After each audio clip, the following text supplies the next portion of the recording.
കശ്മീരിൽ വീണ്ടും ഏറ്റുമുട്ടലെന്ന് റിപ്പോർട്ട് വരുന്നു. കിഷ്ത്വാറിൽ ഒരു ഭീകരനെ സൈന്യം വധിച്ചു. ജെയ്ഷെ മുഹമ്മദ് തലവനെ സൈന്യം വളഞ്ഞതായാണ് സൂചന. മഞ്ഞുമൂടിയ വനമേഖലയിൽ ഏറ്റുമുട്ടൽ തുടരുകയാണ്. YS അഭിനന്ദുണ്ട് വിവരങ്ങൾ നൽകാൻ. അഭിനന്ദ, വിശദാംശങ്ങൾ എന്താണ്?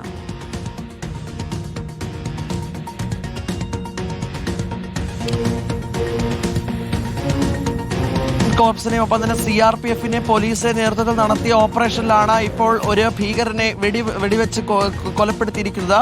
കരസേന, പോലീസ്, സെൻട്രൽ റിസർവ് എന്നിവയുടെ സംയുക്തമായിട്ടുള്ള തിരച്ചിൽ ഇതിനോടെ തന്നെ അവിടെ തുടരുകയായിരുന്നു. ഓപ്പറേഷൻ ട്രാഷ് എന്ന പേരിൽ ഒരു ഭീകരവിരുദ്ധ ഓപ്പറേഷൻ അവിടെ തുടർന്നു.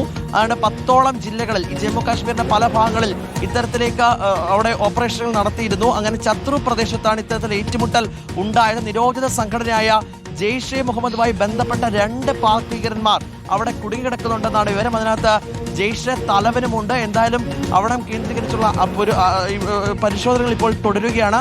താഴ്വരയിൽ ഒരു മൺവീണിനുള്ളിൽ ഇവർ ഒളിച്ചിരുന്നതായിട്ടുള്ള വിവരമായിരുന്നു ആദ്യം സൈന്യത്തിന് ലഭിച്ചത്.